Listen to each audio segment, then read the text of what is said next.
salam sejahtera bagi kita semua, saudara-saudari hadirin yang saya kasihi dalam Kristus. Kita berkumpul hari ini bukan untuk merayakan kemenangan, melainkan untuk merenungkan, bahkan meratapi realita pahit yang sering menghantam negeri kita, yaitu banjir.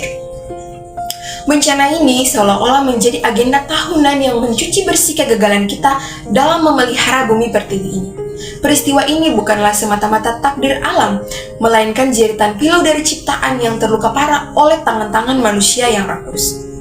Dari perspektif iman Kristen, kita diingatkan akan mandat penciptaan dalam kitab Kejadian 2 ayat 15, di mana manusia ditempatkan di Taman Eden untuk mengusahakan dan memelihara.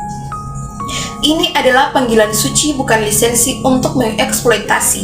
Namun apa yang terjadi? Penebangan hutan secara liar masih saja terjadi dan pembuangan sampah secara sembarangan.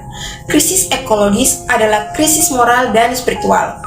Iman kita menuntut agar kita tidak hanya menjadi penonton yang pasif, tetapi kita juga harus menjadi agen perubahan yang bertindak berdasarkan kasih dan keadilan.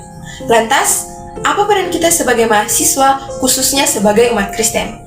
Peran kita sebagai mahasiswa adalah kita harus menjadi corong kesadaran ekologis, kita harus menggunakan nalar kritis kita untuk mengedukasikan masyarakat tentang pentingnya menjaga lingkungan, mengelola sampah, dan menuntut kebijakan pemerintah yang pro lingkungan bukan pro eksploitasi.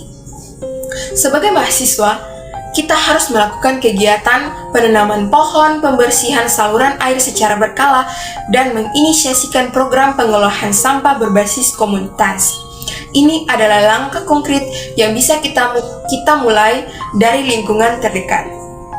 Kedua, peran kita sebagai masyarakat, yang merupakan garda terdepan yang merasakan langsung bencana ini. Kekuatan ini terletak pada solidaritas dan kearifan lokal, dimulai dari mengubah pola hidup kita dan berhenti membuang sampah ke sungai atau saluran air. Ini merupakan tindakan iman yang paling mendasar. Mulailah memilah dan mendaur sampah. Kita juga harus membangun sistem gotong royong untuk membersihkan lingkungan bersama dan mempersiapkan diri untuk menghadapi bencana dalam wujud nyata dari kasih kepada sesama. Secara kolektif, kita harus berani menyuarakan penolakan terhadap aktivitas perusakan lingkungan di sekitar kita. Bagi kita orang Kristen, bencana alam bisa menjadi sebuah teguran untuk menyadarkan manusia atas tindakan yang merusak alam. Tanggung jawab ekologis adalah bagian integrital dari iman kita. Gereja juga memiliki peran penting dalam menumbuhkan kesadaran ekologis dan spiritualitas umat melalui pendekatan pastoral yang berfokus pada lingkungan. Mari kita ubah ratapan menjadi tindakan nyata.